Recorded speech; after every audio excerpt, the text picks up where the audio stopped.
Episode 31। Anika जितना विराज को ignore कर रही थी, विराज उतना ही उसके करीब आते जा रहा था और विराज जितना उसके करीब जा रहा था, संजना उतना ही अनिका से चिढ़ रही थी। वो कोई न कोई तरीका निकाल कर हमेशा अनिका को नीचा दिखाने की कोशिश करती, लेकिन हर बार अनिका उसके इरादों पर पानी भरकर आगे बढ़ जाती और संजना तिलमिलाते हुए बस देखती ही रह जाती। लेकिन वो इतनी जल्दी हार मानने वाली नहीं थी। वो बस एक मौके की तलाश में थी जहां वो अनिका से बदला ले सके। उधर कॉलेज में अनिका और विराज के बीच भले ही 36 का आंकड़ा था, लेकिन हर शाम को विराज की गिटार की धुन पर अनिका जरूर बालकनी में आती और जानबूझकर उसे देखकर भी अनदेखा कर बालकनी में दूसरी तरफ मुड़कर खड़े होकर उसके धुन को काफी ध्यान से सुनती। विराज की धुन उसको उसके पुराने दिनों में ले जाता, जहां उसकी कुछ बेशकीमती यादें थीं। धीरे धीरे विराज भी अनिका की इस आदत से परिचित होने लगा था। उसे सुकून था कि गिटार के बहाने ही सही, वो कम से कम एक बार उसे अच्छे से देख तो पाता है। अब गिटार उन दोनों की जिंदगी में वो कड़ी बन गया था जो उन्हें जोड़ रहा था, और इसी बहाने ये दोनों एक दूसरे को चुपके से देख लेते थे, जिसके बारे में उनके सिवा कोई नहीं जानता था। उधर स्टेट टूर्नामेंट में जाने में अब कुछ ही दिन बचा था। सारे प्लेयर्स जी तोड़ मेहनत कर रहे थे। सारा दिन किसी न किसी गेम का प्रैक्टिस चलता रहता। क्लास का टाइम हो चुका था, इसलिए अनिका अपनी प्रैक्टिस खत्म कर जल्दबाजी में क्लास जा रही थी। जब वो कॉरिडोर से गुजर रही थी, तभी विराज भी अपने दोस्तों के साथ बातें करते हुए बास्केटबॉल कोर्ट के लिए जा रहा था।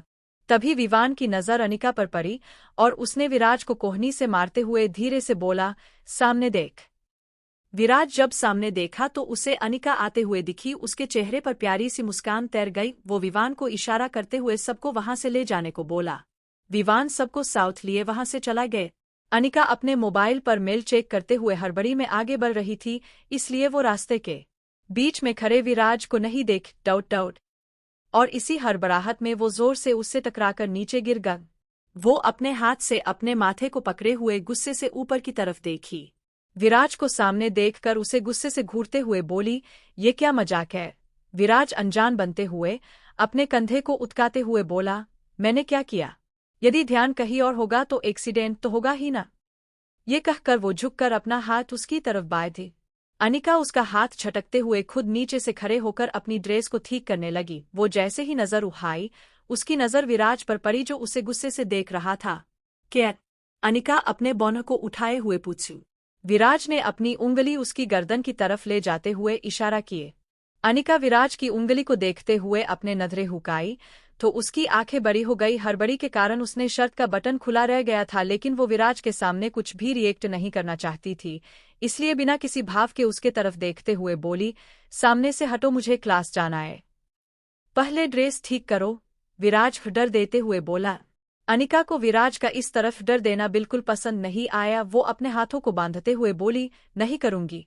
और तुम होते कौन हो ये सब करने वाले? विराज का चेहरा सख्त हो गया।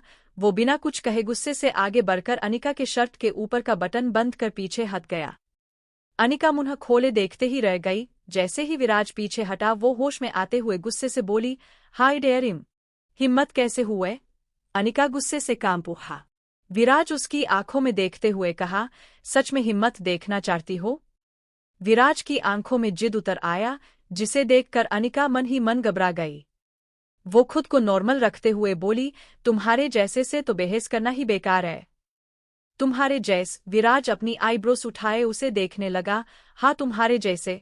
उन्हें बस मौका चाहिए लड़कियों के करीब जाने का। अपने स्टेप्स ठीक करो। लस्किया विराज के करीब आना चाहती है, विराज नहीं। और तुम भी मुझे इसलिए तो जानबूझ कर इग्नोर करती हो। तुम्हें डर है कहीं तुम मेरे प्यार में न पड़ जाओ। और माय गॉड, फिर से वही सेम घिसा पिटाई ख्याल। कितनी बड़ी गलतफहमी है ना तुम्हें अपने बारे में? कोई बात नहीं, तुम्हारी ये गलतफहमी में ही दूर करूंगी। अच्छा, वो कैसा? विराज अपनी होंठों पर मुस्कान लिए पूछाए। अनिका जल्द से जल्द उससे दूर जाना चाहती थी। वो विराज को मुस्कुराता देखकर चिढ़ते हुए बोली, वैसे मैं तुमसे बात ही क्यों कर रही हूँ? डाउट। विराज अपने बाल पर हाथ फेरते हुए अपनी आंखों को छोड़ाकर उसे देखते हुए बोला, तो क्या करना चाहती हो? जो भी चाहती हो, मैं मना नहीं करूंगा। अनिका गुस्से से अपनी गर्दन अविश्वास से हिलाते हुए वहां से चली गई। अनिका के जाते ही विराज भी सीरियस हो गया। अनिका जैसे ही क्लास में पहुंची, अभय मुस्कुराते हुए अपनी सीट से घिसक कर बैठ गया, लेकिन अनिका उसे भी अनदेखा कर पलक के बगल में आकर बैठ गई, जिसे देखते ही गुस्से से अभय का मुट्ठी बन रह गई। अनिका का गुस्से से भरा चेहरा देखकर पलक धीरे से पूछी, कुछ हुआ है क्या? अनिका खुद को शांत करते हुए बोली, धीरे से अपना सिर इनकार से हिलाते हुए बोली, नहीं, कुछ भी नहीं। पलक एक्साइटेड होते हुए उसके हाथ पर अपना हाथ रखते हुए बोली, क्या एक चीज देखोगी? अनिका नासमा सी उसे देखने लगी। पलक तुरंत अपने मोबाइल के गैलरी को खोलते हुए उसमें से एक फोटो को जूम करते हुए बोली, ये देखो मेरी दीदा की फोटो। अनिका पलक के ऊपर से अपनी नजर हटाकर मोबाइल की तरफ ले गई।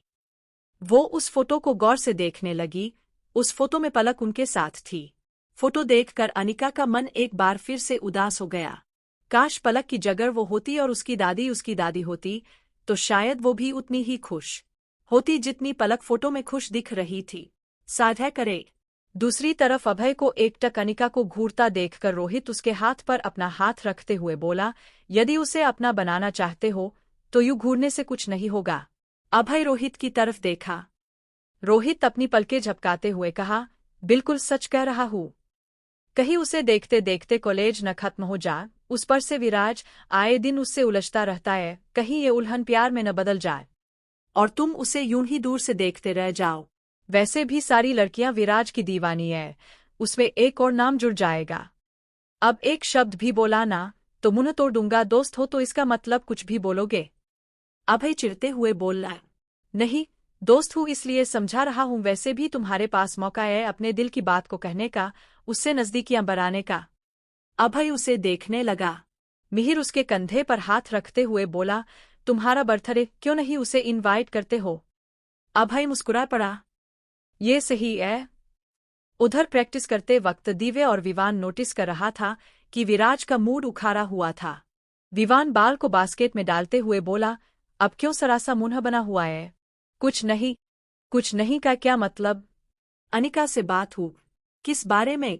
विराज बॉल पकड़ते हुए बोला, यही तू उसे पसंद करने लगे हो? तभी दिव्य विवान के कंधे पर टानते हुए बोला, हाँ क्यों नहीं, वैसे ही तो वो काटने को दौड़ती है, यदि ये कर दिया तो फांसी पर ही इसे नहीं लटका देगी। विवान हुंगलाते हुए बोला, यार फिर अपने दोस्त का क्या होगा? इसे पसंद भी आई तो ऐसी लड़की जो बिना बात किए ही गुस्से में रहती है, पता नहीं जब बात करेगी तो क्या होगा। विराज सच बता, कहीं पिछले जन्म में तूने उसका मर्डर तो नहीं किया था जो उसे इस जन्म में भी याद है? विराज हैरानी से विवान को देखने लगा। दिव्य विवान के सिर पर चपत लगाते हुए बोला, क्या बकवास कर रहा है? जब भी बोलेगा उठपटांग। मैंने पहले भी कहा था वो अलग है, इसलिए उसके करीब जाने का भी रास्ता सीधा नहीं होगा। और उस पर से वो अभय जो हमेशा उसके आगे पीछे घूमता रहता है, उसका कुछ करना होगा, ऐसे वो नहीं मानेगा। विवान अपने हाथ को गुस्से से रगड़ते हुए बोला, दोपहर के वक्त क्लास खत्म होने के बाद अनिका वापस फ्लैट पर न जाकर लाइब्रेरी जाने का सोच। टूर्नामेंट जाने से पहले वो अपना सारा असाइनमेंट खत्म करना चाहती थी, क्योंकि वहां से आने के बाद ही फाइनल एग्जाम स्टार्ट होने वाला था। यही सोचकर वो लाइब्रेरी आ गई। करीब 3-4 घंटे तक लगातार वो अपना असाइनमेंट पर काम करती रही। धीरे धीरे लाइब्रेरी खाली होने लगा। अनिका जब अपनी नजरें लैपटॉप से हटाकर खिड़की से बाहर ले गई तो उसने पाया कि शाम हो चुकी है और टाइप कर कर के अब वो भी थक चुकी थी, इसलिए उसने अपना लैपटॉप बंद कर उसे बैग में रखकर लाइब्रेरी से बाहर निकल आई। जब वो कॉलेज कैंपस से गुजर रही थी तो उसे कुछ आवाज सुनाई पड़ी। वो मन ही मन सोची, इस वक्त कौन बातें कर रहा है? वो अपनी नजरें उठाकर इधर उधर देखने लगी। तभी उसकी नजर एक बड़े से आम के पेड़ पर पड़ी जिसके पीछे कोई खड़ा था। वो थोड़ा झुककर देखी तो उसे एक लड़का और एक लड़की साथ खड़े दिखे। अनिका अपनी नजर उनसे फेरते हुए आगे बढ़ गई, लेकिन तब ही उसका मोबाइल उसके हाथ से छूटकर नीचे गिर गए। वो इरिटेट होते हुए झुकी, लेकिन वो जैसे ही मोबाइल लेकर ऊपर उठने लगने लगी कि उसकी नजर सामने खड़े लड़के पर गई। पता नहीं क्यों वो लड़का उसे कुछ जाना पहचाना लगा। वो उस लड़के को देखकर सोचने लगी कि वो उसे कहाँ देखी है। वो ये सोच ही रही थी कि वो जोड़ा एक दूसरे को लिप किस करने लग। वो दोनों बहुत प्यार में लग रहे थे। लेकिन तब ही अनिका के दिमाग में रितिका का चेहरा घूम गया और उसे याद आया वो लड़का कोई और नहीं रितिका का बॉयफ्रेंड शशांक है, जिससे रितिका उसे मिलाई थी। और इसका मतलब ये लड़का इस लड़की के साथ मिलकर रितिका को धोखा दे रहा है। लेकिन रितिका तो बोली थी शशांक और वो एक दूसरे से बहुत प्यार करते हैं। यदि ये रितिका से प्यार करता है तो ऐसे कैसे किसी और के साथ? अनिका का मन करवाहट से भर गया। सच ही करते हैं, ये प्यार नाम की कोई चीज नहीं होती। यदि सच होती तो न तो मेरे डैड मॉम से अलग होते और न ही शशांक इस तरह रितिका को चीट करता। अनिका के मन में एक बार फिर से प्यार और लड़कों को लेकर करवाहट आ गए। उसे रितिका के लिए बहुत बुरा लग रहा था। उसे समझ में नहीं आ रहा था आखिर कैसे रितिका को उसकी सच्चाई बताए। उसे जब कुछ समझ में नहीं आया तो वो अपना मोबाइल का कैमरा ऑन कर उन दोनों का फोटो लेकर अपने मोबाइल में रख लिए। उसे नहीं पता था कि वो ये क्यों और किसके लिए कर रही है, लेकिन फिर भी उसने किया। उसका कोई इरादा नहीं था उस फोटो को रितिका को दिखाने का, लेकिन वो रितिका को जरूर उस बहुरूपिये से बचाना चाहती थी जो उसे छल रहा था, जो उसके प्यार के काबिल नहीं था। अनिका जानती थी रितिका बहुत ही स्वीट और भोली भाली है, और लड़के हमेशा ऐसे ही भोली भाली लड़कियों का फायदा उठाते हैं, जैसे ये लड़का अभी उसके विश्वास का फायदा उठा रहा था।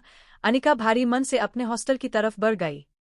अनिका जब वापस आई तो उसे रितिका कुछ परेशान सी अपने मोबाइल के साथ दिखी। अनिका अपना सामान रखकर किचन में जाते हुए पूछी, मैं कॉफी बनाने जा रही हूँ, क्या तुम लोगी? रितिका अपनी नज़र मोबाइल से हटाते हुए बोली, ओह सॉरी अनिका, तुम कुछ बोल रही थी? अनिका गौर से रितिका को देखते हुए बोली, हाँ मैं कॉफी बनने जा रही थी, क्या तुम लोगी? रितिका मुस्कुराते हुए बोली, एक काम क्यों नहीं करती, तुम फ्रेश हो जाओ, मैं बना देती हूँ, फिर हम दोनों साथ में पियेंगे।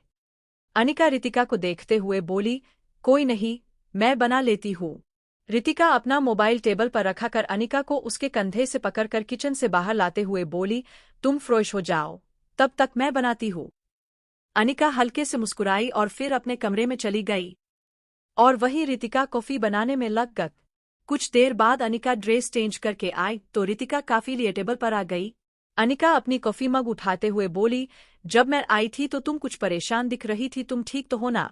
रितिका अपना सिर हिलाते हुए बोली, अरे यार कुछ नहीं, वो मैं शशांक को कॉल कर रही थी लेकिन पता नहीं उसने क्यों नहीं रिप्लाई किए, शायद अपने डैड के साथ काम में बिजी होगा। अनिका रितिका की तरफ देखते हुए मन ही मन बोली, जब उसे उस लड़की से फुर्सत मिलेगा तब तो तुम्हारा कल उठाएगा। अनिका सपाट लफ्जों में बोली, क्या तुम सच में उससे प्यार करती हो? रितिका जोर से हंस पड़, प्यार भी क्या झूठा होता है? बिल्कुल झूठा ही होता है, मेरी नजरों में इसका कोई अस्तित्व नहीं होता। तुम्हें नहीं हुआ है इसलिए ऐसा बोला रही, जिस दिन किसी से प्यार होगा तब देखना ये दुनिया कितनी सुंदर दिखेगी। वैसे मुझे लगता है जिस दिन तुम्हें किसी से प्यार होगा तुम उसके लिए कुछ भी करगा। ये वहम ही सही, लेकिन मुझे इंतजार रहेगा कि एक दिन तुम मुझसे बोली कि तुम्हें भी किसी से प्यार हो गया है। जारी। यदि आप लोगों को कहानी पसंद आ रही है तो लाइक और कमेंट जरूर करें। धन्यवाद।